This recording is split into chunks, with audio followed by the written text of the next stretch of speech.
Awesome. Well, it's so great to have all of you here. We can go ahead and get started. My name is Shannon, and I am the Peer Connect coordinator for Backbones. Backbones is an organization that aims to support people with spinal cord injuries and the disability community at large. And we have lots of great events to get involved with virtually.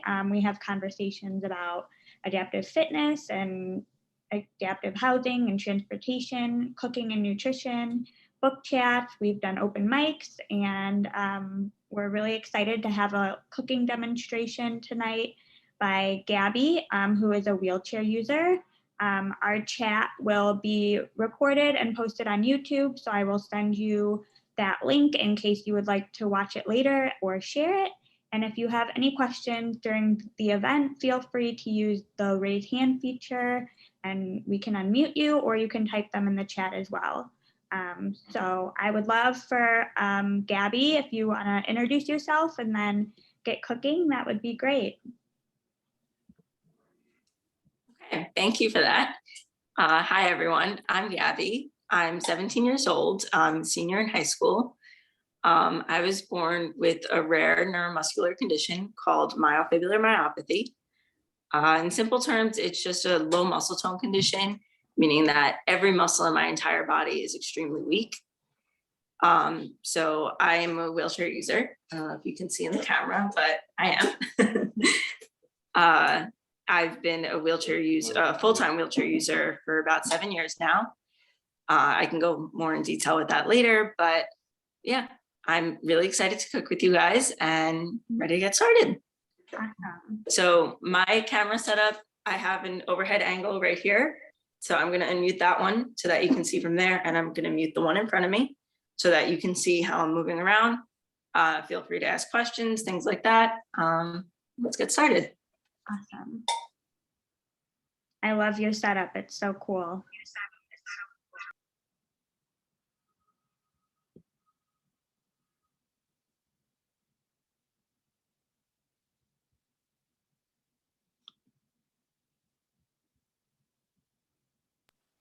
Okay, so I'm gonna move over this way.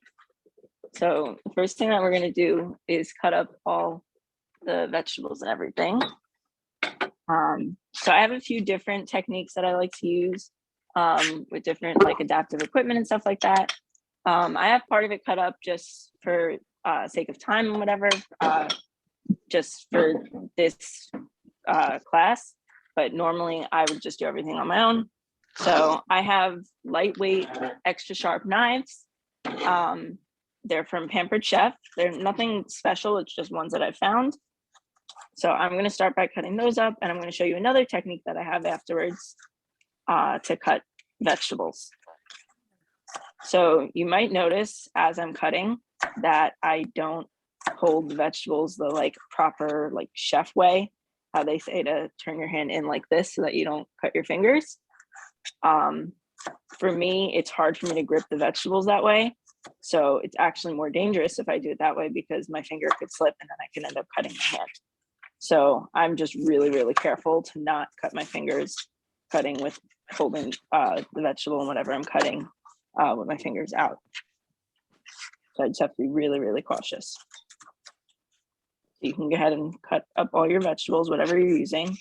For this recipe, I'm using bell peppers, broccoli, and coleslaw. But it's really up to you, honestly. This recipe is really, really versatile. You could put pretty much any vegetable you want in it, anything that you have even of leftovers. I've done that 100 times over. I actually am using for this one, I have a bag of broccoli, like the steam bags, rather than having to buy fresh broccoli and cook it first or spend that extra time struggling to cut broccoli, because broccoli is a really tough thing to cut because of the stalk on it. Yeah, so I'm just cutting all my peppers right now. I like to cut them into really small pieces. You could leave them bigger if you want. You could leave them in strips. It's completely up to you, honestly. And I'm putting your recipe in the chat that you sent me. So anyone who wants to follow along or wants to prepare the recipe on another day, feel free to grab that link, and I'll send it in an email after the event as well. And we're already getting questions about the details of your camera setup, so I would love to hear about that too when you get Yeah, it. absolutely. So my camera setup, the way I have it, I have, and I'll show you a little bit better later. I have a ring light, and that was the camera that was in front of me. That's a ring light with a tripod attached to it. And then I have, I believe it's called a gooseneck. I found it on Amazon. I can send you the link to it, and you can send it to everyone if you like. I found it actually through a TikTok video, believe it or not, but I'm able to attach it. It has like this clamp thing on the back of it that grabs onto the handle of my wheelchair so that I'm able to just hook it up there so it's out of my way.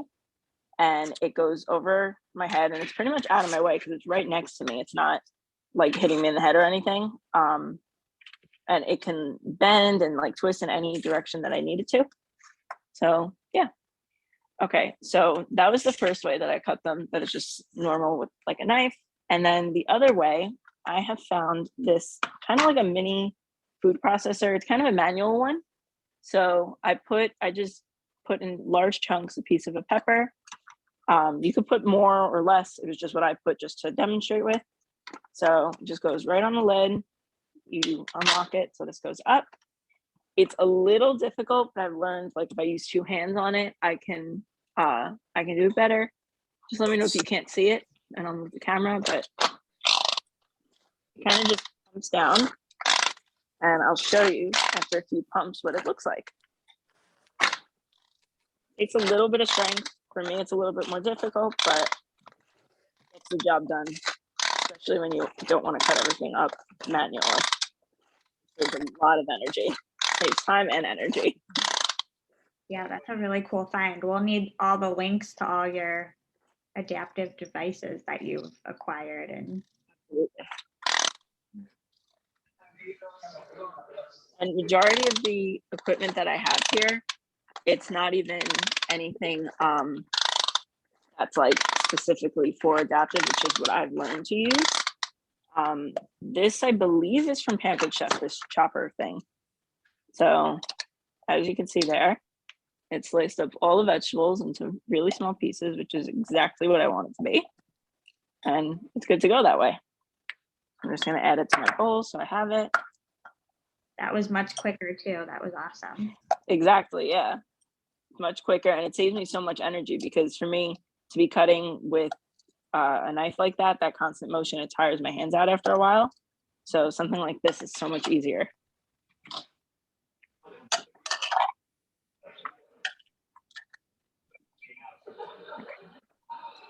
So if you have any other vegetables, you're going to want to cut them up now. I have everything else all set. I have just a bag of like kind of like cabbage mix. So it's just carrots and cabbage. It's very simple. So that way that's already prepped. I have nothing I have to even do with that. It just came like just like a bag like that. I love things like that. It's so much easier. And then, like I said, I have a bag of like the steamed broccoli. This one, because I knew about the class, I had it defrosted earlier in the day. But if you like just want to do something spur at the moment, you can even just microwave it right away and just throw it in at the end. Since mine is just defrosted, I'm going to put it in as if it were like a raw vegetable. And you could, of course, use raw as well if you wanted to, but this is just a quick little like hack that I have to make it quicker. So I'm going to have all of this moved over and ready. I'm going to move over to my stove. So the stovetop system that I have is, since I can't reach my stove like by my oven, I have an electric stovetop where I can put pretty much anything. It's a little bit complicated because you have to get used to it. The timing's a little different with it. So this one took some time to heat up. So I've been having it heat up for like the past like 10, 15 minutes, but it's nothing too crazy. And what I just did, I put this pan straight on here when I was ready. So we're gonna get started. First we're gonna do the ground turkey. So you're gonna just put some oil in your pan like that. So I was actually on the Rachel Ray show about a year ago, And when I was on her show, she taught me a special trick. So she said that to figure out how many tablespoons of oil you need in a pan, all you want to do is the number of tablespoons you need, like a circle of it. So 1 tablespoon would be 1 circle on a pan. So I did about 2.5. So it would be 2.5 tablespoons. So my pan still needs to heat up a little bit, but I'm going to add, while I wait, the garlic and ginger. So for me, mincing garlic is really difficult. So I use jarred garlic. It's just like pre-minced. I'm trying to find the camera. Just pre-minced garlic. It comes in a little jar like this. Sometimes it comes in a little like squeeze bottle. It's usually recommended that you use a little bit extra compared to how much you would use of like a traditional clove, just because it's not as strong. It's a little bit more mild flavor to it, because it isn't fresh technically. So I'm going to add also my ginger. You can use ground ginger. I have freeze dried. I have like every kind of ginger. I love using it in all of my recipes. For this one, I just used squeezed ginger like this. And again, it's just something else that's a lot easier than having to take that many steps of to peel it, wash it, cut it, or grate it, or whatever it has to be. This is a much simpler process. So I'm just going to start breaking this up. Like I said, my pan still needs to heat up a little bit, but while I wait, I'm just going to do this a little bit. And I'm going to show you also the trick to break up the meat. So I have something, I don't know the technical name, but I call it a meat masher. It looks kind of like a star, if you could see the shape of it. And the way that it works is literally you just push it into whatever meat you're using, and you can twist it and it'll break up all the meat for you. And the other thing I've learned with any kind of stir fry, for some reason, there's probably a scientific reason behind it, honestly. I don't know it though. Ground turkey or ground chicken is easier to break up than, say, ground beef or pork even. So something like this that I just want a really simple recipe, like this one I use turkey. If I know I have help in the kitchen, or I'm like not too tired and I'm able to do that extra work, then I'm okay to use ground beef or something like that. And obviously it depends also what I'm making, but something like a stir fry, you really can use anything. I'm just breaking it up as it's starting to cook down, kind of going a little bit slow because, like I said, my pan needs to heat up. But you just want to break it up. You're going to keep going until your meat is pretty much softened and looks like it's starting to cook through.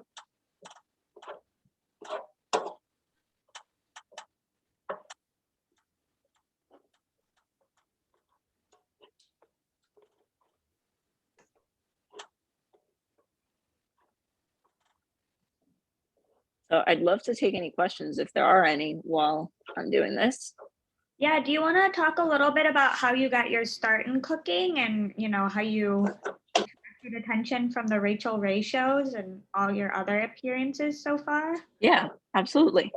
So now it's almost 2 years actually, but about 2 years ago, at the start of quarantine, I was cooking and baking like anyone else, just to keep busy and pass the time. And I never really knew I loved to cook, but just kind of, just like I said, just a way to keep busy. I would cook with my neighbors, and we would make literally anything. We'd make cupcakes or cookies, or, we'd also cook. My cousin helped me make a salmon dish once, just things like that.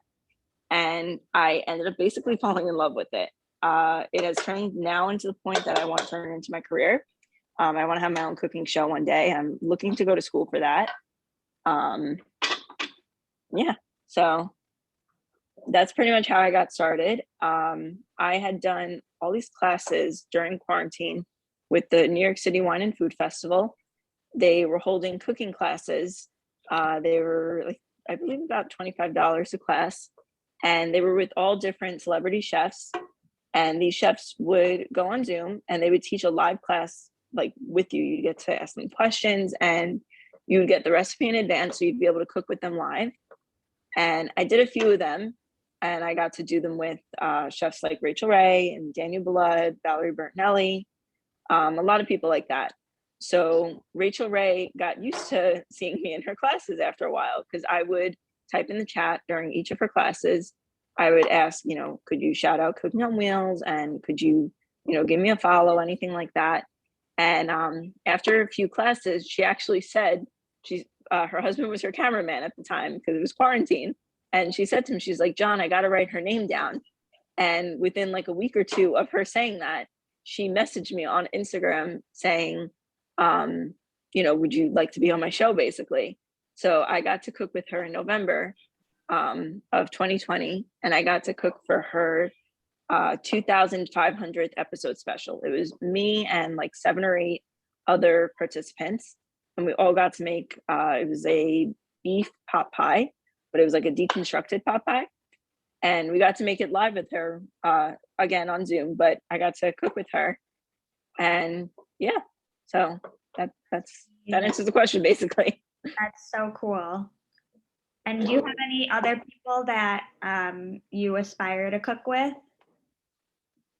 Can you repeat that again? I'm sorry. Are there any other chefs that you're aspiring to cook with? Any celebrity chefs that you honestly, all of them. I don't know. I don't have too many specific chefs. I love Buddy Valastro. I actually got to meet him a few months ago at this was this year's New York City Wine and Food Festival. But yeah, definitely him. I love Minnie. She's from, she does a lot of episodes with Chopped, actually. That's like my favorite cooking show. Yeah. Definitely with her. I would love to actually meet Rachel Ray in person, because I've never gotten to do that, because I only met her on Zoom. So I would love to go to her show one day. Unfortunately, they only allow 18 and older. So a few more months. In May, I'll be 18. Then I get to go to her show. Yeah, but almost there. Birthday celebration. Rebecca, do you want to ask a question? Yeah, I did some Instagram stalking you, and I saw some of your photos, and one of your recent photos was with Yannick Benjamin at his restaurant Contento. I just wanted to know what that was like.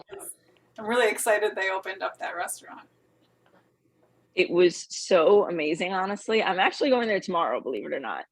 I'm going there for dinner tomorrow night, but it is amazing. It's so much fun. And it's incredible, honestly, to see that there's a restaurant out there that is so like accepting. And, it is from someone who's also in a wheelchair, which is really, I don't know what the word is, but it's just great to see, honestly, because it's something so, like inspiring for myself, honestly, to be able to see, like, I get to, like, I'll be able to do that. Like, I know I can be successful because he's in the same industry, he's doing kind of the same thing. And it's just, it's a great thing to see. Okay, so my meat is pretty much done cooking. It's still a little bit pink, which is exactly where I want it to be. So I'm going to start adding my other ingredients. Most of the time, honestly, when I'm cooking, especially with something like this that I know the recipe, I normally will kind of like just eyeball the ingredients. So I was able to write out the ingredients for you guys just so you know what to add. But yeah, normally, honestly, I just eyeball it to the best of my ability. So I just added soy sauce. I added probably about half a cup, a little bit less than what I originally thought I'd need. But like I said, I pretty much eyeball it. Next, you're going to want to add your, it'll be your sriracha, rice vinegar, and agave. So I'm adding I'm using, it's called chili garlic sauce. It's kind of like sriracha. It's just a little bit more, I guess, fancy. But yeah, that's what I'm adding next instead of sriracha. I'm going to add my rice vinegar next. And just make sure your heat isn't too high because you don't want any of this to burn as you're adding them. Okay, and then I'm also gonna add all my vegetables. Anything that you're gonna wanna add, any like crunchy vegetables that you have. So for me, it would be peppers. Things like the broccoli is very like tough still, so you wanna add that so that it softens by the time you're ready to like finish cooking basically. If it's softer vegetables, like maybe like zucchini, or if the broccoli is already cooked, things like that, you're gonna wanna wait till maybe towards the end, or if you like your vegetables like a lot more crunchy, you can wait to add them. It's honestly up to you. But yeah, for me, most of my vegetables are all like crunchier stuff, so I'm gonna add them in pretty soon. So one thing I love about this bowl, then, oh, hold on, I can't see it there, sorry. One thing I love about this bowl that I have here, when a bowl is too heavy, it's easier for me to loop my finger through the edge of it. It has like a little handle on it. And it actually helps me because I don't have to grip. It's a lot harder for me to grip this way because it could slip out of my hand. Whereas like this, my hand is kind of locked into it. So all I have to do is simply tilt it like that, which is a lot easier for me. And like I said before, these aren't like special bowls or anything like that I have. It's just things that I've like kind of learned on my own, just as ways to kind of make it easier for myself.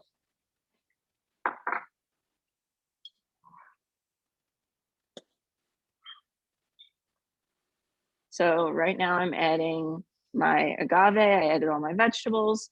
Agave is kind of like a little bit of a healthier alternative to honey. You can still use honey, anything like that. I like to try and use healthier options with certain things. But like I said, you really could use either. So I'm just gonna mix this all together. You wanna make sure everything gets really well combined.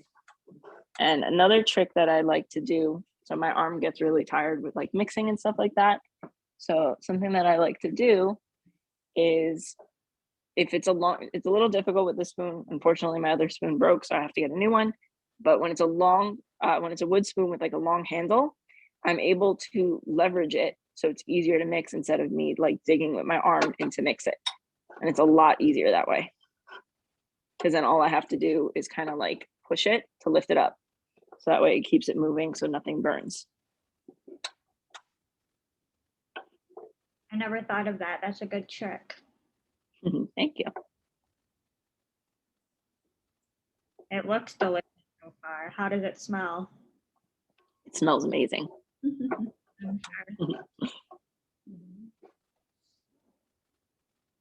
So you're gonna wanna let this sit for a little bit. Make sure you get it all coated with that sauce that you have on the bottom. Make sure that sauce gets all combined. And then you're just gonna wanna let it sit so that all your vegetables and your meat can finish cooking down. You can even cover it with the lid if you want, just to speed it up a little bit.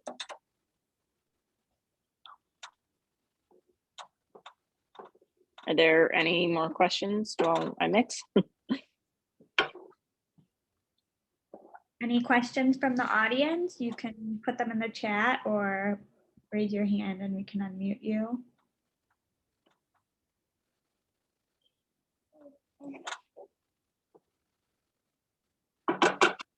So I know for this recipe, we won't really be using the oven, but I know that's one of my biggest barriers.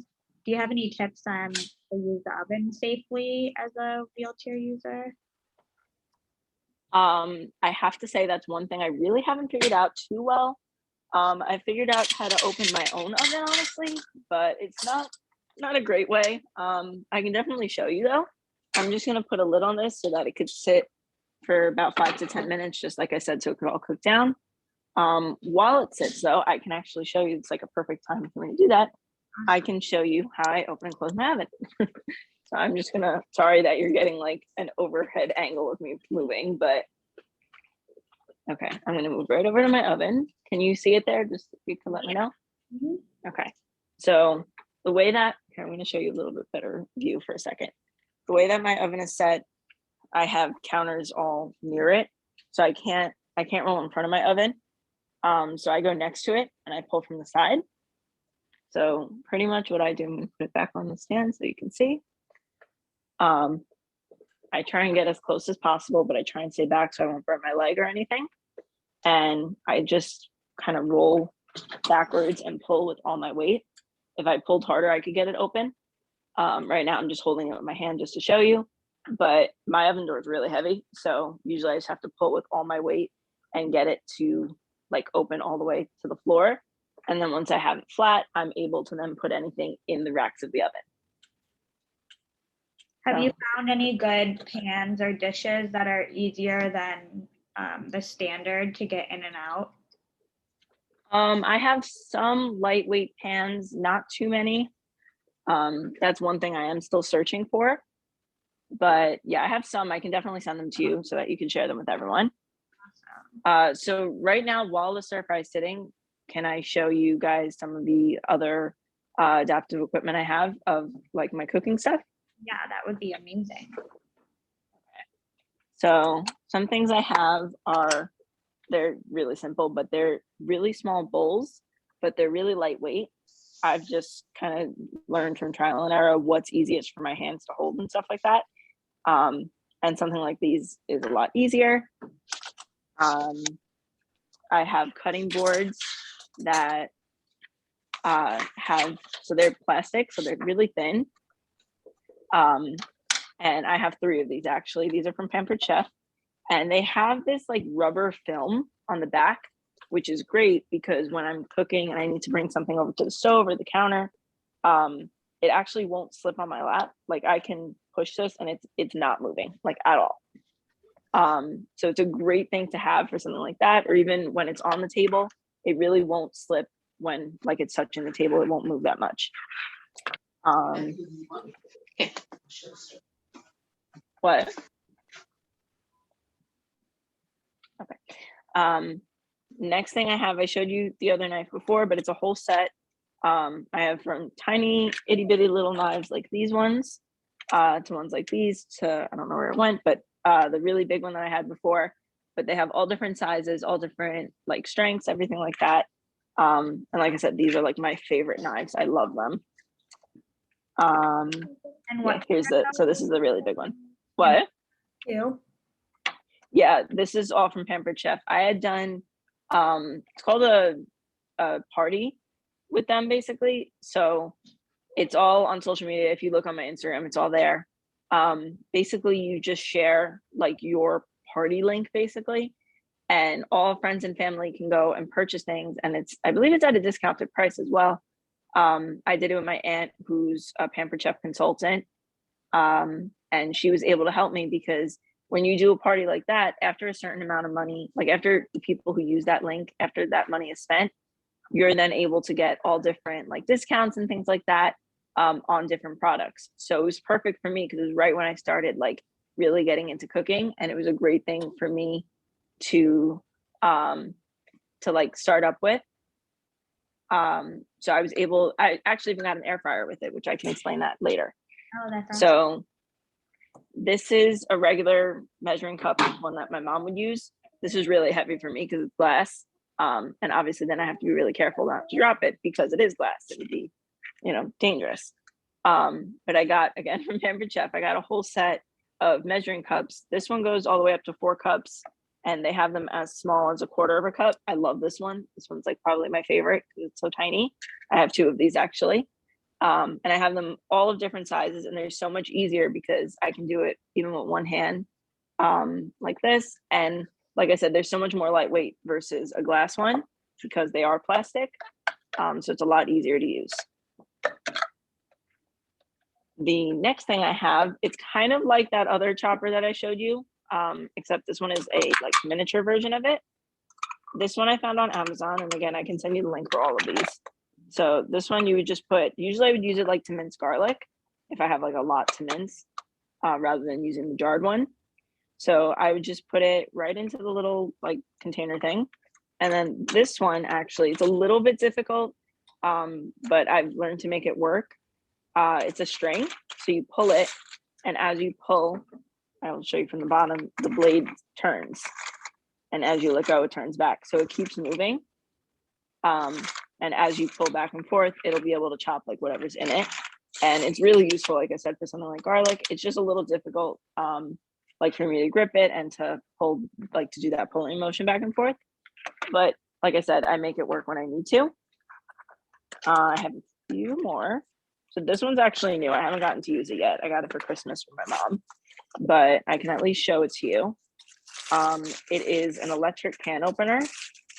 So it's really simple. All you would have to do, you take whatever can you're using, you put this on top of it, and you just press this button and it spins all on its own. And then you just press it when you want it to stop and it will fully open a can for you. That one's like probably one of my favorites, honestly, but I haven't gotten to use it yet. I love my electric can opener. That has definitely been a game changer for me. And it's small too. I've seen ones that are huge and like they're too bulky and get in the way, but that one's nice and small. It's lightweight. Yeah, mine It's is easy to definitely use. one of the bigger ones. So I might need to look into yours. So the next thing that I have are just plain old measuring cups, but again, they're plastic, they're lightweight, things like that. So they're a lot easier to use. That set actually varies all the way into measuring spoons.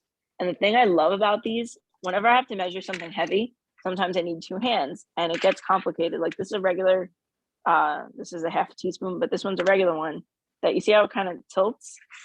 Whereas this is another half teaspoon, but this one has a flat edge to it and it has a lift on the other end. So when I put it on like a flat surface, it stays level versus this one that's tilted. So if I need to measure something, I can use both of my hands and not have to worry about holding the spoon. Before I had these, I used to have to, and I learned, but it wasn't the best way. I used to literally, it sounds crazy, but I used to bite the end of this with my mouth and hold it so that I could pour with both hands. That was not an easy thing to do, obviously. So I learned to use with measuring spoons instead. And this is just a bigger example for you just to see. This one's a tablespoon. This one doesn't have a flat edge, whereas this one does. This one I can measure completely. This one I can't. And I think I have just 2 more, and then we should be ready to check on the stir fry. So this is just kind of like a slicer. So I love using this. It's technically meant for like hard-boiled eggs. I love using it for avocados, strawberries. Sometimes it works with tomatoes. It depends how the skin is on them. Things like that. Any kind of like soft fruit or vegetable it's great with. All you have to do is put it in this little like well, and you just push down and it kind of falls on its own. And if not, you just, use a little bit of pressure.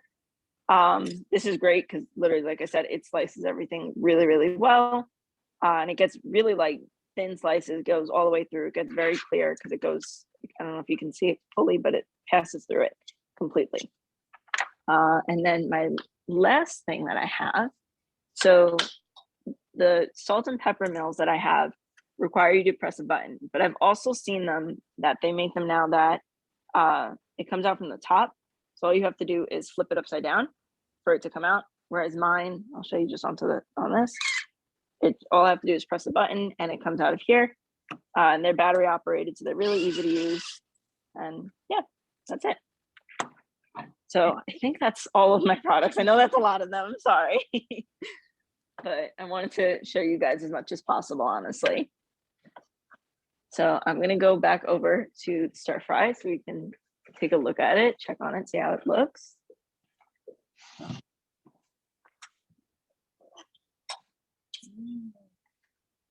don't know if you guys can see it, but it smells amazing.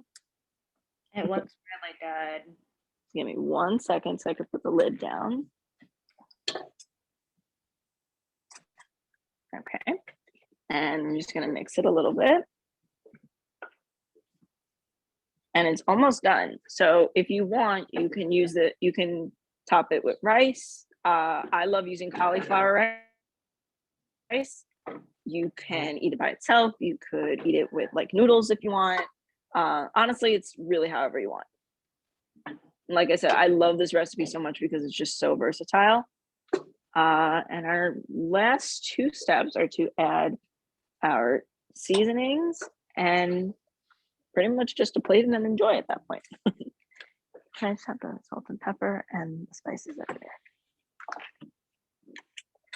So I don't know if we have time, but I would love to show you guys my plating process of what I do for all my Cooking on Wheels posts. Yeah, we definitely have time. Perfect. I'm adding my salt and pepper. Like I said, for this stuff, I kind of just eyeball it, honestly. Now I'm going to add some cumin. I love cumin, and it's probably one of my favorite spices. I'm half Argentinian, and we use a lot of cumin in a lot of our recipes. And I'm just adding a little bit of basil. That's kind of my own little twist to it. Not usually used in Asian food, but it works.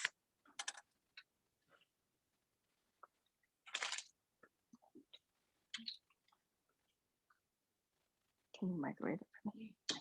I'm just adding, so I only had toasted sesame oil, which is a little bit stronger than regular, but it works pretty much the same way. I just put a little bit less. So I'm just gonna mix it all together. I'm gonna probably let it sit for like a minute or so, just so that I can taste it, see if it needs anything additional, and then it should be pretty much done. Right now, my cauliflower rice that I'm going to use is being microwaved because I just like to use a bagged version of it. Yeah, that's pretty much the last step at that point. So I'm going to show you guys how I plate it afterwards. And I'll show you the pictures that I take and all that. And I can also show you, I know someone asked before about my camera setup, so I will love to show you that. Awesome. And this is one of your signature meals, right? I know when we were Yes, it is. what you should make for this event, this one came first to mind. Yeah, this is definitely a favorite of mine. It's definitely a signature meal of mine. Like I said, it's my favorite because literally I could do this like any day, as long as I have, sometimes I don't even use meat with it. It's just whatever kind of vegetable I have in the fridge. Like I said, I love to use all the freezer vegetables. Kind of like an episode of Chopped for me, because I'm like, okay, these are my ingredients. What am I going to make with it? And usually stir fry is my go-to. What are some of your other favorite things to cook? I love making anything with salmon. My first dish I ever made, which is kind of another signature dish for me, is a zucchini quiche, which is so simple. It's Bisquick pancake mix, eggs, onion, olive oil, Parmesan cheese, zucchini, but you could also even replace that for like any vegetable.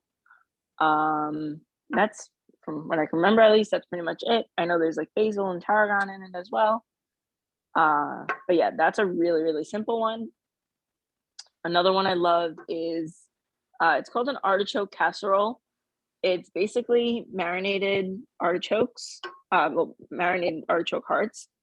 You chop them up really tiny, and you mix it with breadcrumb and a lot of lemon juice and like parsley and oregano, and more Parmesan cheese. And then you bake it, and then right before it's ready to come out, you put lemon wedges on it and more breadcrumb. And all you have to do is then broil it, like you uncover it and broil it, and it gets really crispy on top. And it's so good. That's like my favorite holiday dish to make, actually. That sounds amazing. You need a cookbook. I hope so. One day. Once I graduate, maybe I'll have some time to do that. Right now, honestly, I have like no time to do that stuff, but I want to.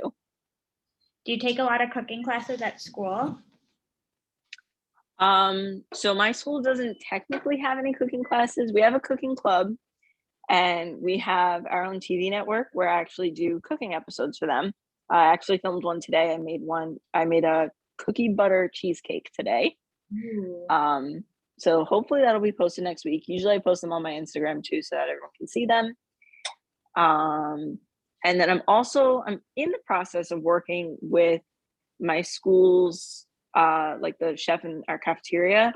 He attended my high school, and then he also, like, I believe like about 20 years ago, and now he works there. He's the head chef there, basically, and he wants to start doing cooking classes there. So he spoke to me and he was like, can we try and work something out? So I'm in the process of doing something with that.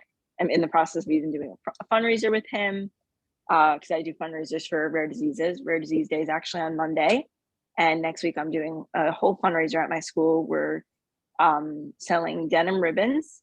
I made 1,700 little denim ribbons, like little pins for all the students and faculty to wear in my school.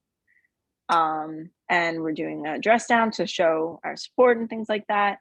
I've done that fundraiser for about 5 years now, and it's like the highlight of my month. I love doing that.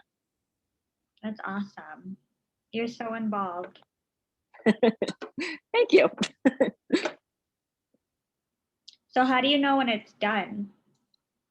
It pretty much is. I'm waiting for my cauliflower rice just to finish cooking. You really pretty much can just tell once all of the meat is fully cooked through. My vegetables are a little bit overcooked. I like them really soft though, so I'm okay with it. But it's pretty much just when your vegetables look done. You can even do like a taste test if you'd like, which actually I'm gonna do now to make sure I don't need any additional seasoning and spices and all that. So I I'm wish gonna I taste was it there right to now. do a taste test. Here, I'll send you some through the phone.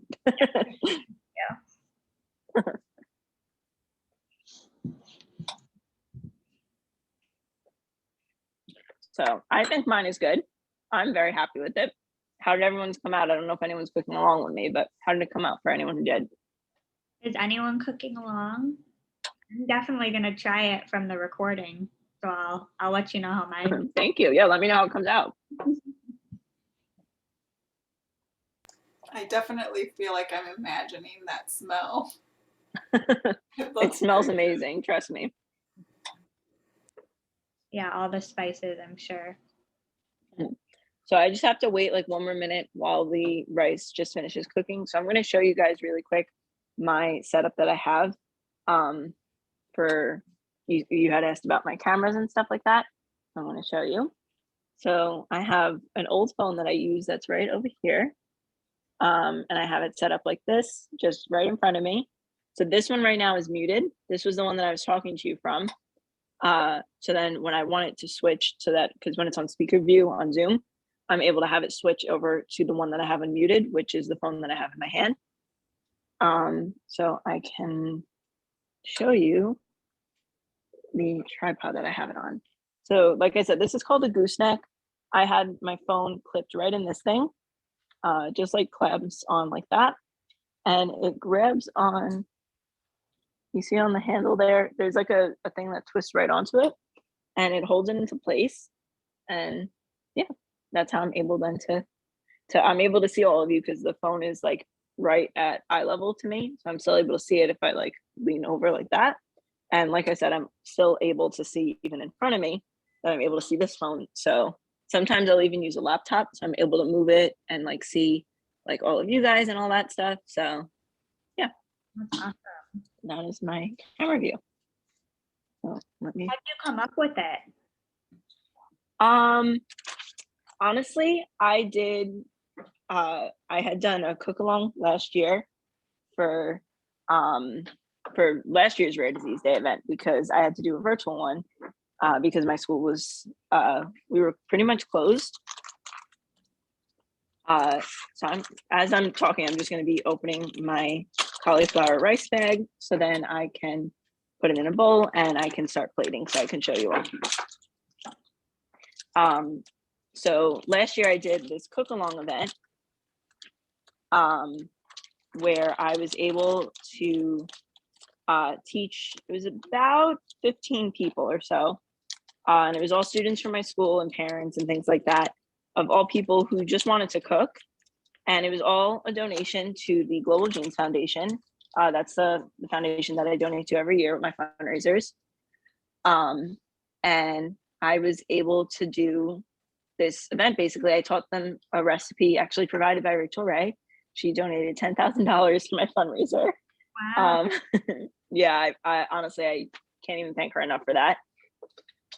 So as I'm talking, like I said, I'm just gonna plate my dish and you can see that as well. I like to always pick like a fancy dish with any of my plating just to make it look a little bit more appealing, honestly. So I'm just gonna do a layer of cauliflower rice and then I'm gonna put my stir fry on top of that.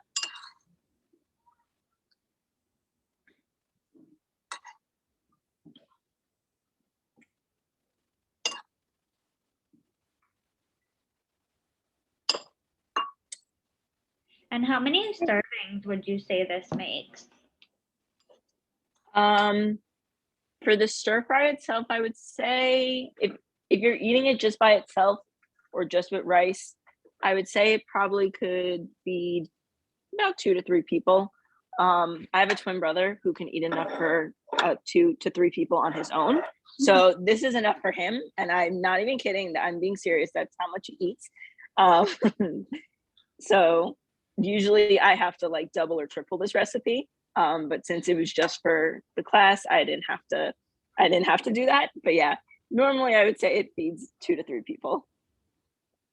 Unless it's a hungry teenage boy. Oh yeah, exactly. So I'm pretty much, like I said, I made kind of like a bed of cauliflower rice, and now I'm just topping it with all the vegetables and the rest of the stir fry. You want to make sure you get some of that juice in there because that's like amazing when you get to scoop it all up at the bottom, then absorbs all with the cauliflower and it tastes so good. So now that I have it like this, I'm just gonna do the last thing, which is to garnish it. And this is completely optional. If you don't like that stuff or you just don't have it or anything like that, feel free not to add it. I'm just gonna add some green onions. I just have them really thinly sliced and I'm just sprinkling them on top. Like I said, nothing crazy, just to add a little bit of like a pop of color and a little bit of flavor, just like for that little end part. Yeah, just sprinkling wherever. And then last thing, like I said, again, optional, but I'm just gonna add a little bit of sesame seeds to mine right on top. Ooh, yeah. Okay. And there you go. Wow. That's it. That is the end product. Amazing. That looks Usually when I post it, I just take a few angles of it. Sometimes I'll take it in different lighting. And yeah, I hope you guys enjoy, anyone who's made it or is planning to make it. But yeah, that's it. Thank you so much. That looks beautiful. And I loved all Thank of you. the tips and tricks. Those are very helpful, especially the tools that you use that you found helpful. And I love that they're not specifically adaptive tools. They're just things that you found that, can make it easier on you or anybody to cook. Yeah, thank you. Honestly, it's a lot. And I still learn because there's still things that I'm like learning, like, oh, this is easier, this is not, just stuff like that. But it's all trial and error. And if you really love it, you figure it out. What's next for you? Do you have anything big coming up that you're excited for? I'm trying to think specifically. I don't know. I mean, I'm in the process of making my college decisions. Right now, my top school is Johnson & Wales. And I love them specifically because they have a culinary program and they also have a communications program. And they have this major called interdisciplinary studies where I can basically do both at once. And it's kind of like a double major, but with the amount of work of a single major, which is like exactly what I want because it's so that I can have my own cooking show. That's awesome. Does anyone else? I'm going to move back into the camera where my face is shown. I'm going to switch back. We have a few minutes left. I just want to open up the floor if anyone else has questions for Gabby before we go.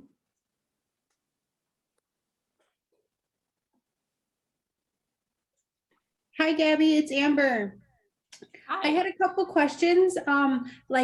Do you cook a meal like this every single night, or do you think just on the weekends you do a meal like this? So honestly, I was off from school this week. That's why I was even able to do this cooking class. Normally I do not have this much time. I direct my school play and I go to school in Brooklyn. I'm an hour and a half away. So it's a lot of traveling and stuff like that. So I don't get home till like 7:30 sometimes at night. And then I still have homework, studying, things like that. So I usually don't have time to cook during the week. I try and cook during the weekends. I have rehearsals during the weekend too. So I'm very busy with that. But yeah, anytime I have downtime, I always love to cook. It's like my happy place. But yeah, that's pretty much it. I have, What would you say your most difficult thing is to cook? You might have touched on that already, but I'm just curious. I haven't said that yet, so thank you for asking. I probably the most difficult thing I've ever cooked is I made one time, it was actually a class with Daniel Blood. It was this French dish. I don't remember the specific name, but it was something with flounder. And it was like all different vegetables. And it was this very like kind of fancy cream sauce in it, but it came out amazing. If I can find the recipe, I would love to share it with you guys. And one more thing. What would be the opposite of that? So, what would you say your most easiest thing to cook is? Easiest thing for me to cook, probably the stir fry, honestly, because I've made it so many times over. And like I said, 100 times in this class, it's so versatile, honestly. So I love making it. It's the easiest thing that I make, honestly. All right, thank you. Yeah. I have a couple more questions, Gabby. ahead. So in regards to your university and like your next steps with your college, have you like looked into that, like cafeterias, that like specific colleges cafeteria, and if you'll like their food, or do you plan to cook in your dorm, or do you think you'll just have an apartment and be independent all on yourself? So I'm actually not too picky, so I'm okay with most foods. So I really didn't look into cafeterias, probably should. But like I said, it's not really too much of a concern for me. Something like Johnson and Wales, I mean, their culinary school, food's amazing there. I've got to visit and stuff like that. So I'm not concerned with that, honestly. But yeah, that would be my answer. Okay, so fun. And then one more, kind of going off of what Gary was saying, like what has been like one of your biggest maybe scares while like learning to cook, or like working with the knives or working with the oven? Was there ever a moment when you were like, oh no, like I just messed up? And then when that happened, how did you get the confidence to try again? So one time I was doing this cooking class. It was a private class with this woman, Diane, who teaches all different like kind of adaptive classes. And we were making this flourless chocolate cake. And the way that it needed to bake, you had to put it in a water bath. So for those of you that don't know, it's basically you take a pan, you put boiling to hot water in it, and then you put whatever, like if it's like a cheesecake, or in this case, if it was a chocolate cake, you put that pan filled with the cake batter in that one. So that way, when you put it in the oven, it kind of steams it. And it's supposed to make it really, really moist. So anyways, I didn't realize when I was doing this, it was really, really heavy. And when I went to pick it up to put it in the oven, it didn't occur to me that if the oven mitt I had on my hand, if it got wet, it would obviously burn my hand. And that's what happened. It burnt my hand really bad. And I was home alone. So I didn't even have anyone to ask for help. So I had to immediately, obviously, take off the oven mitt, fix my hand, whatever. And then once I was able to like think it more, to think it through better, I ended up taking bouncy paper towels, believe it or not, and filled the entire pan that had all the water in it. I filled it with these paper towels so that it would absorb all the water before I took it out of the oven. So that way, if my hand touched it, it wasn't as likely to like absorb it. So it actually worked. I was very surprised that it worked. And I was so scared because I was like, I have to be so careful that I don't spill it on my leg or my hand or anything like that, or even drop everything on the floor. But yeah, that's what I had to do. Honestly, you got to figure it out. If not, the cake would have burnt. So That was quick thinking and could be an ad for Bounty, honestly. Awesome. I think we have time for one more question. But if not, we can wrap it up. Gabby, do you have anything you want to say before we end for the night? well, I just want to say thank you guys for following along. Thank you for joining. Thank you for all the questions and keeping everything going. It really is helpful because if not, it's a little awkward. I'm just sitting here mixing and cutting things. So thank you for keeping the conversation going. Thank you to you guys at Backbones and everything that you're all doing.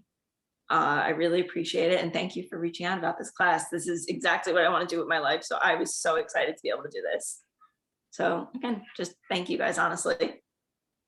Yeah, thank you so much. This was incredible and we learned so much, and your cooking is so, I mean, it's inspiring to me, and I definitely want to follow your recipe along and try to get better at cooking. I know that we talked about this a little bit the first night, that cooking is not a skill of mine, and I know a lot of different people in wheelchairs struggle with it. So I think it's really cool what you're doing, and how you're adapting cooking and showing that it's possible from a wheelchair. So thank you. Yeah, honestly, I never knew I could cook. I never knew something I could even consider, and just happened. Well, I'm really excited to follow along on the rest of your journey. And I'll definitely be sending out an email with this recording and your social media information, and any adaptive equipment that you could send me would be so helpful to send out to the group as well.